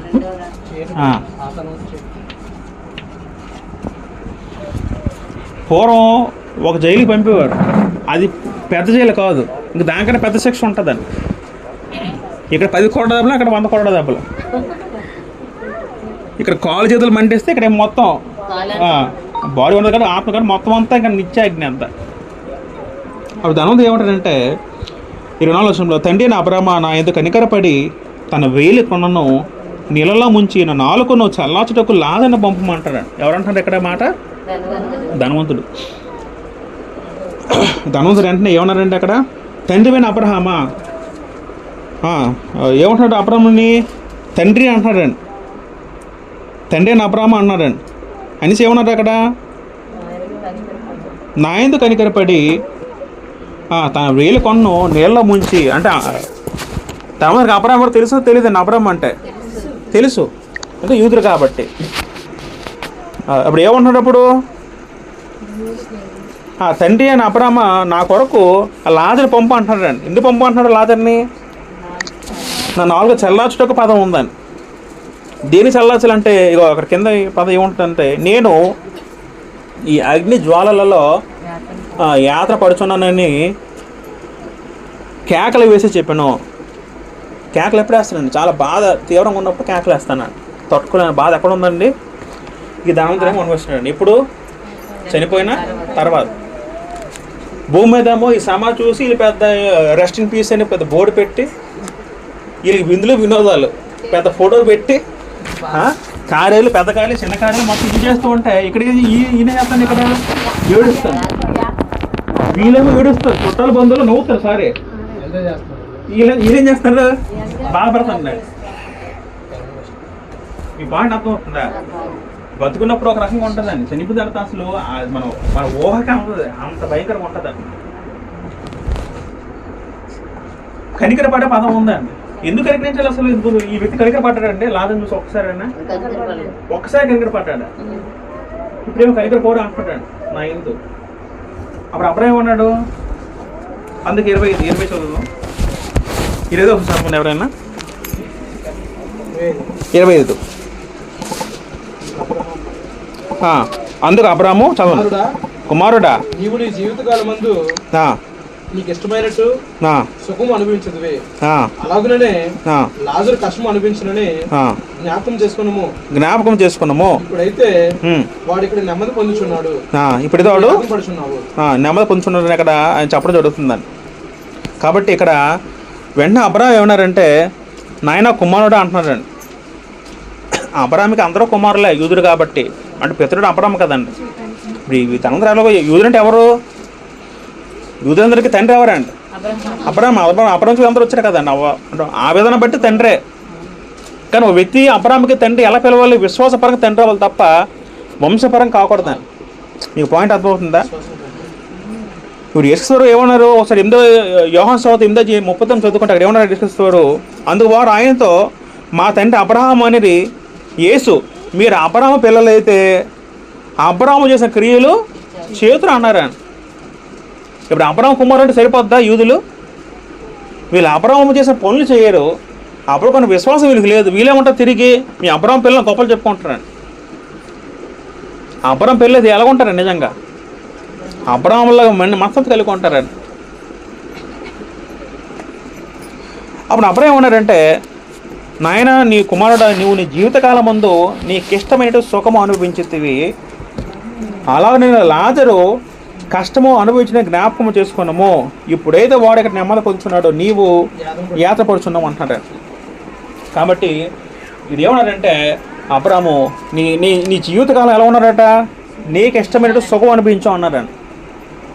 జీవితకాలంలో నీ నచ్చినట్టు అనుభవించావు, నీకు నచ్చినట్టు ఉన్నావు, నీకు నచ్చినట్టు ఎంజాయ్ చేసావు, నువ్వు సుఖం అనుభవించావు. లాజరు ఏం పడ్డాడు? భూమి మీద కష్టాలు పడ్డాడు, నష్టాలు పడ్డాడు. కాబట్టి లాజరు ఇక్కడ నెమ్మది పొందుతున్నాడు, నువ్వేమో అక్కడ జాతపడుచున్నావు అనడం జరుగుతుంది. తర్వాత 26. అంతేకాక ఎక్కడ నుంచి దాటగోరు వారు దాటి పోదాలనుకున్నట్లు అక్కడ వారు ఉండినట్లును మాకును మీకు మధ్య మహా అగాధ ముంచబడి ఉందని చెప్పాను. అప్పుడు ఏమన్నారంటే అబ్రాహాము పాతాళంలో ఉన్న ధనవంతుని చూసి మీకు మాకు ఏముందట? ఒక పెద్ద అగాధం ఉందట. ఇది అగాధం అంటే పెద్ద లోయ. అంటే వీళ్ళు చూడడానికి ఇటు రావడం కావదంట. చెప్తూ మధ్య మహా అగాధం ముంచబడి ఉన్నదని చెప్పాను. ఇక్కడ మనకి కొన్ని పాయింట్లు మనం తెలుసుకోవాలండి. ఏంటి కొన్ని పాయింట్లు అంటే చూడండి ఒకసారి. నీతిమంతులు ఎక్కడికి వెళ్తారండి చనిపోయిన తర్వాత? మొదటగా మనం ఏం గమనించాలంటే మనలో ఆత్మ ఉంది, ఆత్మకి చావు ఉండదు. శరీరానికి చావు ఉంది, శరీరం మన మట్టిలో కలిసిపోద్ది, కానీ ఆత్మకి చావు ఉండదు, ఆత్మ బ్రతుకుతూనే ఉంటుంది. ఆ విషయం మనం గమనించాలి మొదటి. రెండో పాయింట్ ఏంటి? దేవుడు నమ్ముకున్న నీతిమంతులు ఎక్కడికి వెళ్తారట? మృతుల లోకము లేదా పాత లోకంలో పరదేశన ప్రాంతానికి వెళ్తారు. ఆ పరదేశన ఆ స్థలం ఎలాంటిదంటే కేవలము పరిశుద్ధులకి ఉంచబడిన ప్రదేశము. ఈ మృతులకు నిర్మించింది ఎవరు? దేవుడే. పరదేశం నిర్మించింది ఎవరు? దాంట్లో దేవుడే. మొత్తం దేవుడే నిర్మించాడు. దేవుడు ఒక చట్టం పెట్టి ఉంచాడు అంతే. చనిపోయిన వెంటనే ఎటు వెళ్తారండి? నీతి మంది పారదేశకు వెళ్తారని. అది నెమ్మది పొందే చోటు. అక్కడ మన ఆత్మకి నెమ్మది దొరుకుతుందట. అక్కడ ప్రశాంతంగా ఉంటుంది మన ఆత్మ. రెస్ట్ ఇన్ పీస్ అనే పదం ఇక్కడ ఫుల్ఫిల్ అవుతుందండి. ఎక్కడ? పరదేశంలో. తర్వాత ఏంటంటే ఇక్కడ ప్రతి ఒక్కరికి ఎవరెవరో తెలుసండి. భూమి మీద ఏముందో వాళ్ళకి జ్ఞాపకం ఉంటుందండి. చనిపోయిన తర్వాత కూడా మనకి జ్ఞాపశక్తి పోవడం జరగదు. మీకు పాయింట్ అర్థమవుతుందా? చనిపోయిన తర్వాత మనకి జ్ఞాపశక్తి పోతుంది అనుకుంటారు, కానీ చనిపోయిన తర్వాత మనకి జ్ఞాపకాలు ఉంటూనే ఉంటుందండి. అంటే నేనేమనుకుంటానంటే చనిపోయిన తర్వాత ఉదాహరణ వ్యక్తి బాగా ముసలేపు చనిపోయాడు అనుకోండి, ముసలి తర్వాత కొంత జ్ఞాపకం ఉంటుంది కదా. దేవుడు ఏం చేస్తారంటే చనిపోయిన తర్వాత వాడు ఏ ఏజ్లో ఉన్నప్పుడు జ్ఞానం బాగా ఉందో, సాధారణ జ్ఞానం ఎప్పుడు ఎక్కువ ఉంటుంది వ్యక్తికి? మిడిల్ ఏజ్లో ఉంటుంది కదండి, అంతే కదా. ఒకటి 56 ఎవనో ఎక్కువ ఉంటుంది. నువ్వు 50 సంవత్సరాలకి జ్ఞాపకం ఎంత తెగిపోదు కదా. ఆ జ్ఞాపక శక్తిని దేవుడు ఉంచుతాడు. ఎప్పుడు ఉంచుతాడు? చనిపోయిన తర్వాత కూడా. చనిపోయిన తర్వాత వాళ్ళు ఎవరో ఏంటో జ్ఞాపకం ఉంటుంది. అదో పాయింట్ మనం నేర్చుకోవచ్చు. చనిపోయిన తర్వాత వాళ్ళ చుట్టూ ఉన్న వాళ్ళు కూడా జ్ఞాపకం ఉంటుందని. ధనవంతులు ఆధారం తెలుసు, భూమి మీద తెలుసు, చనిపోయిన కూడా తెలుసండి. తర్వాత చనిపోయిన తర్వాత మృతులు ఉన్నప్పుడు మనం ఒకరితో మాట్లాడగలమండి. ఇప్పుడు నేను మాట్లాడతారు కదా అప్పుడంతా అంటే అక్కడ మాట్లాడగలం. తర్వాత ఇంకో మాట ఏం చెప్పారంటే ఇక్కడ ఇప్పుడు మనం 26 చదువుకుంటే 20 మహాగా ఉంచబడింది. 27 చదువుకుంటే అప్పుడు అతడు తండ్రి, అలాగైతే నాకు 5 సహోదరులు ఉన్నారు. ఇక్కడ పాయింట్ ఇంకో పాయింట్ మనం ఏం నేర్చుకోవచ్చు అంటే చనిపోయిన తర్వాత వ్యక్తి మళ్ళీ తిరిగి భూమి మీద రావడం జరుగుతుందండి. ఎప్పుడైనా సరే ఎప్పుడైనా రాగలరా ఒక వ్యక్తి భూమి మీదకి? రాలేరు. ఒక వ్యక్తి చనిపోయిన తర్వాత మనకి ఇంకా ఆ వ్యక్తికి భూమి మీద సంబంధము లేదండి. ఇంకా ప్రసంగి గ్రంథము 9వ అధ్యాయం చదువుకుంటే, ప్రసంగి గ్రంథం 9వ అధ్యాయం 5వ వారు చదువుకున్నప్పుడు జ్ఞాని సులభం ఒక మాట చెప్పడం జరుగుతుంది. ఏంటో ఆలోచిద్దాం. ప్రసంగి గ్రంథం 9వ అధ్యాయము 5వ వారు వచ్చింది చదువుకుందాం. బ్రతికి ఉండేవారు తాము శత్రువుని ఎరుగుదరు, అయితే చచ్చిన వారు ఏమీ ఎరగరు. వారి పేరు మరవబడి ఉన్నది, వారికి ఇక ఏ లాభము కలగదు. వారికి ప్రేమింపరు, పగబెట్టుకోరు, అసూయపడరు. సూర్యుని కింద జరుగు వాటిలో దేని యందునో వారికి ఇక ఎప్పటికీ వంతు లేదు అని స్పష్టం చేసి చెప్పారు. ఎవరు చెప్పారు అక్కడ? సొలొమోను చెప్పాడు తన దేవుని శక్తితో. ఒక వ్యక్తి చనిపోయిన తర్వాత ఆ వ్యక్తికి ఇక సంబంధం ఏమవుద్ది? భూమి సంబంధం కట్ అయిపోద్దని. ఇంకా ఈ ఆత్మ ఇక్కడి నుంచి తిరిగి భూమి మీద రావడం జరగదు. ఇది తెలియని అన్ని జనుల్లో లోకం ఏముంటుంది? మా ఆయన చనిపోయాడు, మళ్ళీ నాకు వేధిస్తున్నాడు, దెయ్యం వచ్చి అంటారు నాడోళ్ళు. మా అత్త చచ్చిపోయింది లేదా మా కోళ్ళు అంటే అలాగ అంటూ ఉంటారు లోకంలో. నన్ను పెట్టి పీడించేస్తారు, దెయ్యాలుగా అంటూ ఉంటారు. అలా దొరుకుతుంది అలాగా? అసలు దెయ్యాలనే కాన్సెప్ట్ బైబిల్లో లేదు. చనిపోయిన తర్వాత మరొక వ్యక్తి దెయ్యాలు రావడం ఉండదు. లోకం అబద్ధాన్ని కల్పించి ఈ దెయ్యాలు సృష్టించి రకాల సినిమాలు తీసి మన మనసులో పెట్టి ఒక అజ్ఞానంలో తీసుకెళ్తారు తప్ప గ్రంథం చెప్పిన సత్యం ఏంటంటే దెయ్యాలు అనేవి ఈ కాలంలో లేవండి. యేసు కాలంలో దెయ్యాలు ఉన్నవి, అది ఇప్పుడు దేవుడు అనుమతించాడు.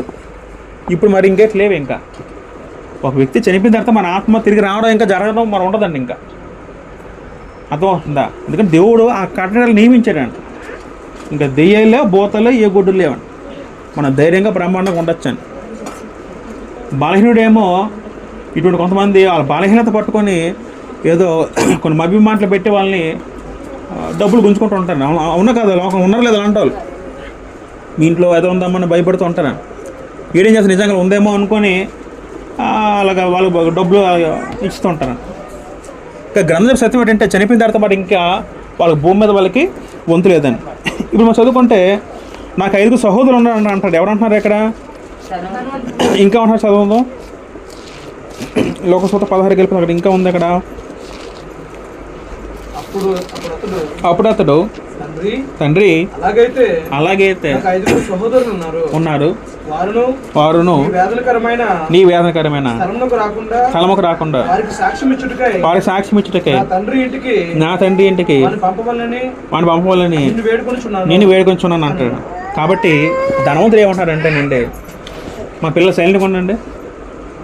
ధనవంతుడు ఏమంటాడంటే 28వ వచనంలో, వారును ఈ వేదనకరమైన స్థలానికి రాకుండా సాక్ష్యం ఇచ్చుటకే నా తండ్రి ఇంటికి వాణ్ణి పంపవాలని ఎవడు కోరుకుంటున్నాడట? ధనవంతుడు కోరుకుంటున్నాడు. ధనవంతుడు రిక్వెస్ట్ చేశాడు అబ్రాహాంని, నాయన లాజరు పంపించిన అగ్ని కొంచెం చల్లార్చు అన్నాడు. కానీ అటువంటి రెస్పాన్స్ అనేది లేదు, స్పందన లేదు. ఇంకా అడిగాడు, బాధపడుతున్నాడు, కేకలేస్తున్నాడు, రోధిస్తున్నాడు, బాధ పట్టుకోలేక వేదన పడుతున్నాడు. కానీ అక్కడికి అర్థమైపోయింది ఇంకా స్పందన రాదని. అప్పుడు ఇంకో రిక్వెస్ట్ ఏం చేశాడంటే, ఈ ధనవంతుడు ఇక నా జీవితం అయిపోయింది, నా ఆత్మ నశించిపోతుంది, మరి నేనేం చేయలేను. నాకు 5 సహోదరులు ఉన్నారు. ఎక్కడ ఉన్నారట? భూమి మీద ఉన్నారు. మరి నా జీవితం గడిచిపోయింది, నాకు మరి ఇంకా అవకాశం లేదు. కాబట్టి నువ్వు దయచేసి ఈ స్థలం అనుకో, అది ఎలాంటి స్థలం అట? వేదనకరమైన స్థలం. ఈ స్థలానికి రాకుండా వారికి సాక్ష్యం ఇచ్చుటకే నా తండ్రి ఇంటికి వాడిని పంపవాలని నిన్ను వేడుకొంచున్నానని అడగడం జరుగుతుందండి. రెండో రిక్వెస్ట్ ఏం చేశాడంటే, అబ్రాహాముతో ధనవంతుడు, నాయన తండ్రి ఏమైనా అబ్రాహ్మ ఇక్కడ మరి ఇక్కడ రాకుండా నాకు 5 సహోదరులు ఉన్నారు. అప్పుడు వాళ్ళ అన్నదమ్ములు గుర్తొచ్చారట. ఎవరికి? ధనవంతుడికి. వాళ్ళు రాకుండా తండ్రి ఈ లాజర్ని మళ్ళీ తిరిగి భూలోకం పంపు అని చెప్పాడండి. పంపితే ఈ లాజర్ ఏం చెప్తాడు అంటే, ఇతని ఉద్దేశం ఏంటి? ధనవంతుడి ఉద్దేశం చనిపోయినాడు మళ్ళీ భూమి మీదకి వెళ్ళి చెప్తే నమ్ముతారు లేదండి. అప్పుడు ఒక నమ్మి మళ్ళీ వాళ్ళు ఇక్కడ రాకుండా ఉంటారేమో అని అబ్రాహాం అంటాడండి. ఒకవేళ చనిపోయినోడు భూమి మీదకి వచ్చి చెప్తే మళ్ళీ తిరిగి నమ్ముతారండి జనాలు. ఇప్పుడు ఒక సందర్భంలో అబ్రాహాము మార్తా మరియ సోదరుని లాజరుని లేపాడా లేదా? లాజరు ఫస్ట్ చనిపోయాడు కదండి, తర్వాత బ్రతకట్లేదు లాజరు. బ్రతికిన తర్వాత అందరూ అడుగుతారు లేదండి, లాజరు నువ్వు ఎక్కడికి వెళ్ళిపోవు ఏంటి అడుగుతారా లేదా? జనరల్ అడుగుతాం. అప్పుడు లాజరుని చూస్తే చాలా నమ్మారు. ఇప్పుడు ఎవరైనా ఇప్పుడు అంతవరకు ఎందుకు యేసుక్రీస్తు ఉన్నారండి స్వయంగా. ఆయన శిలువను పొందాడు, చనిపోయారండి. అందరూ కళ్ళారా చూసారండి. చూసారు లేదా? యెరూషలేము పట్టణం మొత్తం చూసింది. ఆయన సమాధిని చూశారు. ఆయన తిరిగి బ్రతికాడే లేదా? ఆయన బ్రతికిన తర్వాత మనుషులు చూసారు లేదా? చూసిన తర్వాత అందరూ నమ్మారండి. చూసిన తర్వాత అయినా అసలు శిష్యులే నమ్మలేదు మొదట. నువ్వు పోతాను కొంతమంది అయితే. అప్పుడు యేసు వాళ్ళకి అర్థం అవడానికి వాళ్ళ కాలం ముందు వాళ్ళు తినేసి నేను తింటున్నాను వాళ్ళకి అర్థం అవడానికి వాళ్ళ ముందు ఎప్పుడు కనపడినా ఏదో తింటూ ఉంటారు. తినడం అంటే అది ఆకలి తినడం కదా, వాళ్ళకి అర్థం అవడానికి భయం పోవడానికి అండి. వాళ్ళకి భూతానికి అసలు రూపం ఉండదు, దయ్యానికి రూపం ఉండదు. నాకు రూపం ఉంది మీరు నమ్మంటారంటే అప్పుడు నమ్మారంట శిష్యులు. తోమ అయితే అసలు నమ్మను. అప్పుడు వేలు గుర్తులు చూస్తే నమ్మలేదు తోమ. అంటే దాని ఉద్దేశం ఏంటంటే ఒక చనిపోయినోడు ఇక్కడికి వెళ్తే నమ్ముతారేమో అనుకుంటారు. కానీ అప్పుడు అబ్రాహాం ఏమంటాడు? 20 చదువుకుంటే, అందుకు అబ్రాహాము వారి యొద్ద మోషేయు ప్రవక్తలు ఉన్నారు, వారి మాటలు వినవాలనని అతనితో చెప్పక, అప్పుడు అబ్రాహాం ఏం చెప్పాడు ఈ ధనవంతుడితో? వారిది ఎవరున్నారట అంటే మోషే ఉండంటే అర్థం ఏంటండి? మోషే అంటే మోషే ఉండడం కాదు, కానీ ధర్మశాస్త్రం ఉంది. ఏముందండి అక్కడ? మోషే ఇచ్చిన ధర్మశాస్త్రం ఉంది. ఇంకా ఉన్నారు భూమి మీద ప్రవక్తలు ఉన్నారు అంటే అర్థం ఏంటండి? అంటే అప్పుడే ఏం చెప్పాడండి? భూమి మీద దేవుని మాటల్లో ఉన్న ప్రత్యక్ష రూపాన్ని ఏముందండి? గ్రంథం ఉంది.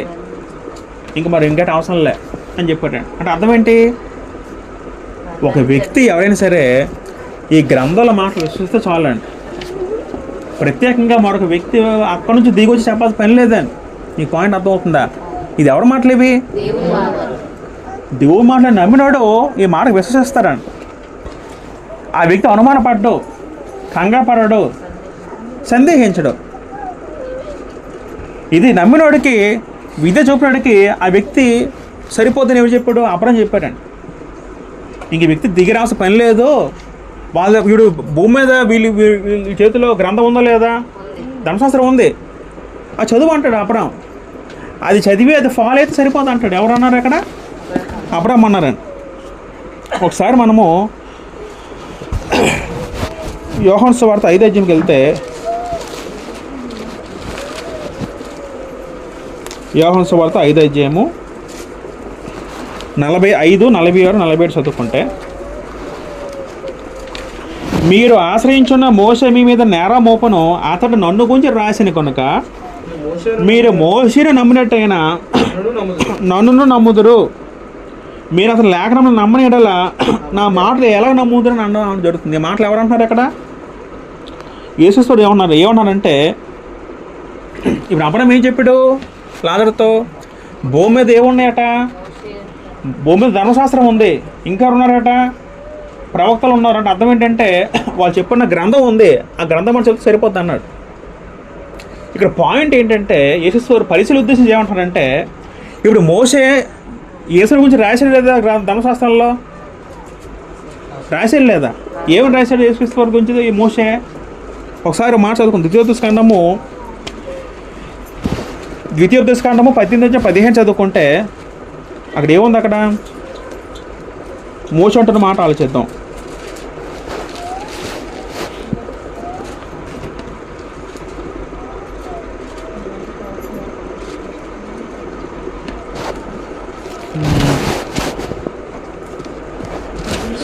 ద్వితీయోపదేశకాండము 18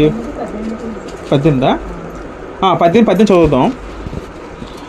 వారి సహోదరుల నుండి నీ వంటి ప్రవక్తను వారి కొరకు పుట్టించేదను, అతని నోట నా మాటలు ఉంచుదను, నేను అతను ఆజ్ఞాపించినది యావత్తు అతడు వారితో చెప్పును. ఇది యేసుక్రీస్తు వారి గురించి రాయబడిన మాట.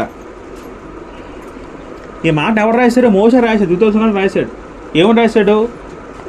త్వరలో మీకు యేసుక్రీస్తు వారు వస్తాడు, ఆయన మాట వినండి అని రాశాడు. అక్కడ వీడు పరిశీలి విన్నాడు యేసుక్రీస్తు మాటని భూమి మీద ఉన్నప్పుడు. యేసు భూమి మీదకి వచ్చినప్పుడు యూదులు ఆయన మాటలు విన్నారని నిరాకరించారండి. ఇప్పుడు యేసుక్రీస్తు ఇక్కడ ఏమన్నా యోహాను సువార్త 5వ అధ్యాయం చదువుకుంటే నా గురించి రాయబడిన మాటలు చెప్పడం జరిగింది కదా. యోహాను సువార్త 5:45, 47 చదువుకుంటే అతడు నన్ను గురించి రాసిన మోషే గురించి చెప్తుండే యేసుక్రీస్తు వారు. కనుక మీరు మోషేని నమ్మినట్టయినా నన్ను నమ్ముదురు అంటున్నారండి యూదులు ఉద్దేశించి. మీరు లేఖనంలో నమ్మనట్టు నా మాటలు ఎలాగో నమ్ముదురా నేను. కాబట్టి ప్రవక్తలు కూడా యేసు వరకు ప్రవచించలేదా? ప్రవక్త గ్రంథాల్లో ఉంది. ఎలాగ మన శిశువు అనుగ్రహించబడిను, ఆయన రాజభారం ఉండును, బలవంతుల దేవుడు పదం యేసు రాయబడిన మాటలే కదా. ఇప్పుడు యేసు భూమికి వచ్చినప్పుడు ఇవన్నీ మాటలు చెప్పారు లేదా? యూదులందరికీ చెప్పిన వాళ్ళందరూ నమ్మారు లేదంటే ఎందుకు నమ్మలేదంటే వాళ్ళు విశ్వసించలేదని. అంటే అబ్రహాము చెప్పిన మాట ఏంటంటే అది ధర్మశాస్త్ర కాలం కాబట్టి ఆ కాలంలో దేవుడు మనకి ఇచ్చిన గ్రంథం చేతిలో ఉంది కాబట్టి అది విశ్వసిస్తే ఎవడు కూడా ఎక్కడికి వెళ్ళడట? పాతాళానికి వెళ్ళడు. అది ఈ కాలం అయితే ఎవరైనా సరే ఈ గ్రంథం చదివి యేసు ప్రభుని విశ్వసించకపోతే, తండ్రిని నమ్మకపోతే వాళ్ళందరూ ఎక్కడికి వెళ్తారట? పాతాళానికి వెళ్తారట. అది చెప్పిన దాని భావార్థం. మళ్ళీ లోక 16 చెప్తే ఆఖరి వచ్చినకి వెళ్ళిపోతాం, దగ్గరికి వచ్చింది.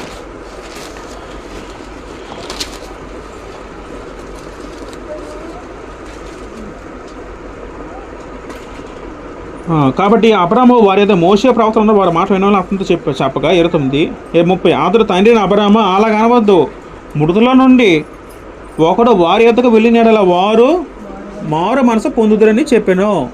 అప్పుడు మళ్ళీ అప్పటికి ఏమంటున్నాడు ఈయన ధనవంతుడు?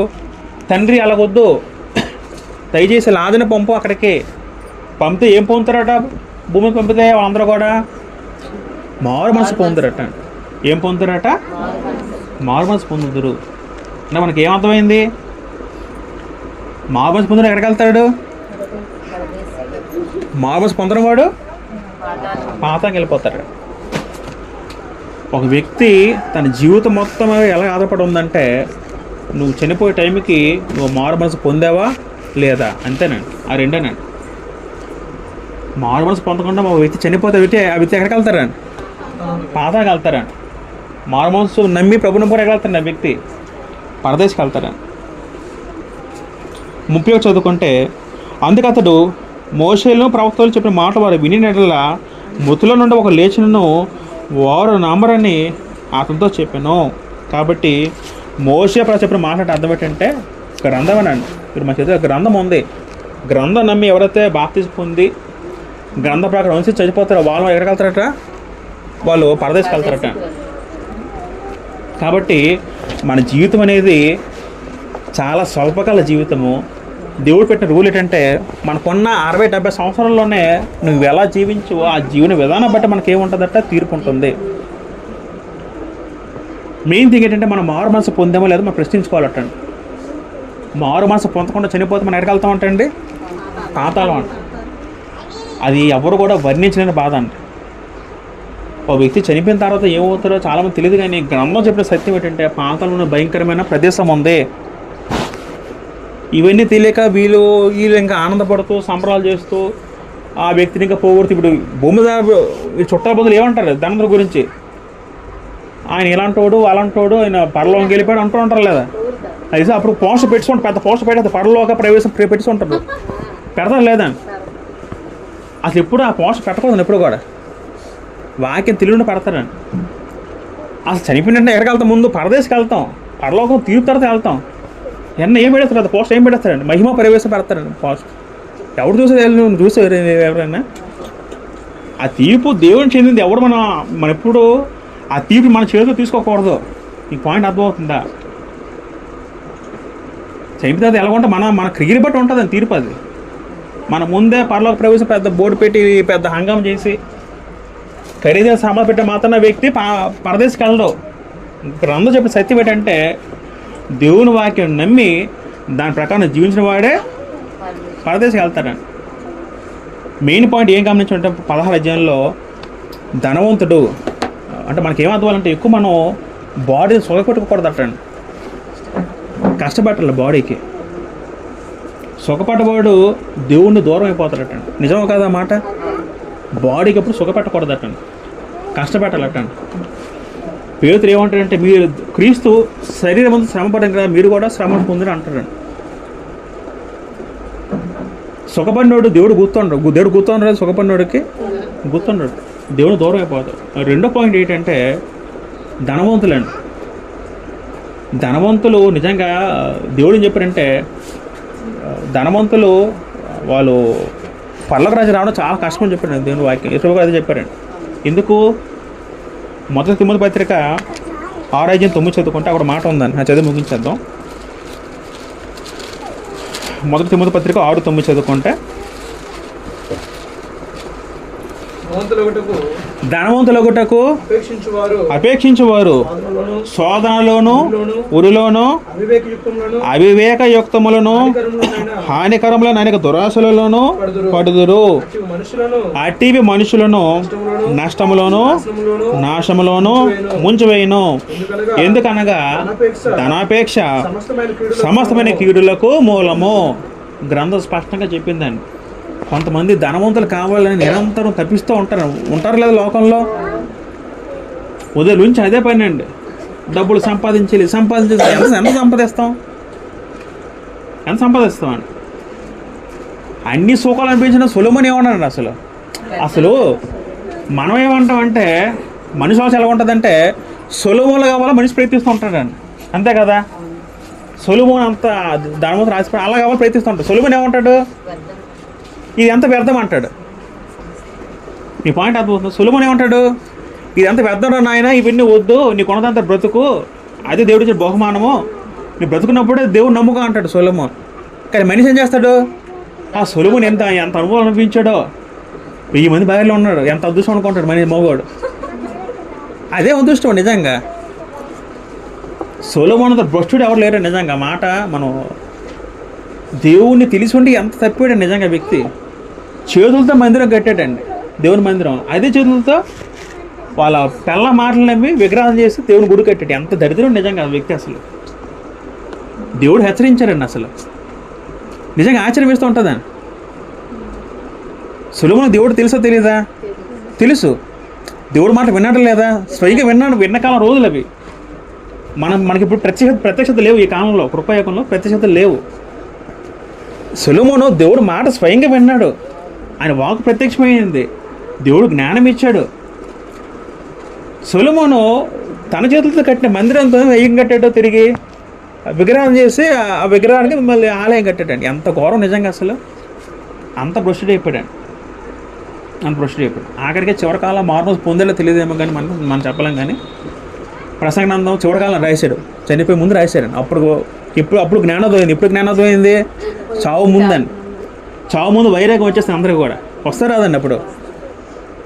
కానీ ఎప్పుడైనా సరే మారుమనసు ఎప్పుడు పొందాలంటే చావు ముందు కాదండి, బ్రతికున్నప్పుడే మనకి ఏం అర్థవాలంటే మనం మంచి లెసన్ ఏం నేర్చుకోవచ్చు అంటే బ్రతికున్నప్పుడు మారుమనసు పొందాలటండి. రేపు పొందుతాం, తర్వాత పొందుతాం, మళ్ళీ మా బాధ్యతలను తీర్పు పొందుతుంటే దేవుడు ఒప్పుకోడండి. రేపు ప్రాణపోత పరిస్థితి ఏంటి? ఇప్పుడు మనకు ఒకసారి మారుమనసు పొందడం అర్థం ఏంటంటే నీ ఇష్టాలు, నీ కోరికలు, నీ తలంపులు అన్నీ కూడా ఎవరికి సమర్పించుకోవాలి? దేవుడు సమర్పించుకోవాలండి. అటువంటి జీవన విధానం మారుమనసు అండి. ఇంకా మనం లోకంలో ఉంటూ లోకంలో కొట్టమిట్టాడుతూ మళ్ళీ మారుమనసు పొందడం అది నేను మారుమనస్సు కాదు. అపోస్తలుల 15:30 ఏముంటుందంటే దేవుడు ఈ కాలం మంది అయితే ప్రతి ఒక్కరు కూడా మారుమనసు పొందవాలని హెచ్చరించున్నాడు పదం ఉంటుందండి. ప్రతి ఒక్కరికి రూల్ ఏంటంటే మారుమనసు పొందాలి. మారుమనసు అంటే అర్థం ఏంటి? నీ మనసు మార్చుకొని పాపం దూరంగా ఉండి దేని వైపు తిరిగి తగిన క్రియలు చేయడం మారుమనస్సు. అది కూడా మంచి సబ్జెక్టు. మరొకసారి నేర్చుకుందాం మారుమనస్సు గురించి. మనకేమవుతాలంటే మనం చనిపోయిన తర్వాత మనం ఏం చేయలేం. మారుమనస్సు ఇప్పుడు ధనవంతుడు ఏమనుకుంటాడు? నేను తిరిగి మారుమనస్సు పొందుతాను, మళ్ళీ అసలు బ్యాగ్ పంపు, భూమి పంపు, నేను మళ్ళీ హెల్ప్ చేస్తాను అంటాడు.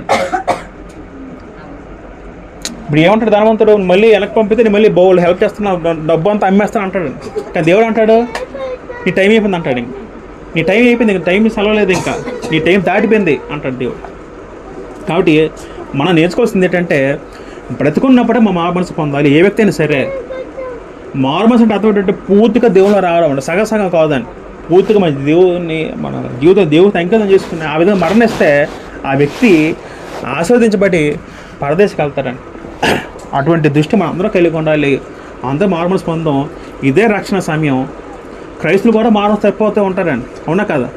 మారుమనసు అందరికీ వర్తిస్తుంది, అన్నిటికీ వర్తిస్తుంది, క్రైస్తవులకు వర్తిస్తూ ఉంటుందండి. క్రైస్తవుడు పాపం మళ్ళీ ఏం చేయాలి? మళ్ళీ పాపాన్ని విడిచిపెట్టి మారుమనసు పొంది క్రీస్తులోకి రావాలండి. తప్పిపోయిన క్రైస్తవుడు అన్నిటి ఏం చేయాలి? ప్రభువు నమ్ముకొని పాపలు విడిచిపోయి క్రీస్తులో ప్రభువు దేవుని నమ్ముకొని సంఘంలోకి రావాలి. అది కాబట్టి మారుమనసు పొందుడి అని ఈ పాఠం మనం అందరూ కూడా నేర్చుకోవచ్చు. కాబట్టి ఇవన్నీ మనం మనసులో గుర్తుపెట్టుకొని మనందరం ఎవడు తప్పించుకోవాలి మరణాన్ని. ఎవడు కూడా ఏదో ఒక సందర్భం అందరూ కూడా మరణాన్ని అనుభవిస్తాం. మనం అనుభవిస్తే తర్వాత మన స్థితి ఎలా ఉంటుంది? మనం అది ఎవరి చేతిలో ఉంది? మన చేతిలో ఉందండి. దేవుడు మనకు అప్పచెప్పాడండి. దేవుడు ఎదురు చూస్తాడంటే పరలోకంలో నాయన మారుమనసు పొంది ఎదురు చూస్తూ ఉంటాడట. మనం ఏం చేస్తాం?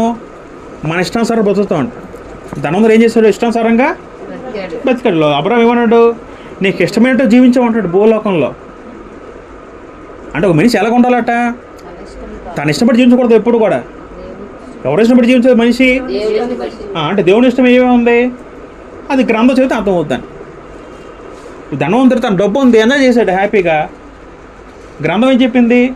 దేవుని ఇష్టం పెట్టి ధనవంతుల విషయంలో ఈ డబ్బు అంటే హెల్ప్ చేయమన్నాడు. అది దేవుని ఇష్టం. ఈ వ్యక్తి ఇష్టం ఏంటి? నా డబ్బులు నేను నా ఇష్టం అంటాడు. తీర్పు ఎలా విధించబడిందంటే నీకు ఇష్టం నువ్వు జీవించావు, నాకు ఇష్టమైనట్టు నీ చెప్పిన గ్రంథం నువ్వు నువ్వు చేయలేదు కాబట్టి నీకు పాపం అయింది. అందుగా దేవుడు అక్కడ శిక్ష విధించాడు. కాబట్టి మనం ఇంకో పాయింట్ ఏంటంటే మనం ఎప్పుడు కూడా మన ఇతరులకి హెల్ప్ చేసే విధంగా ఉండాలండి.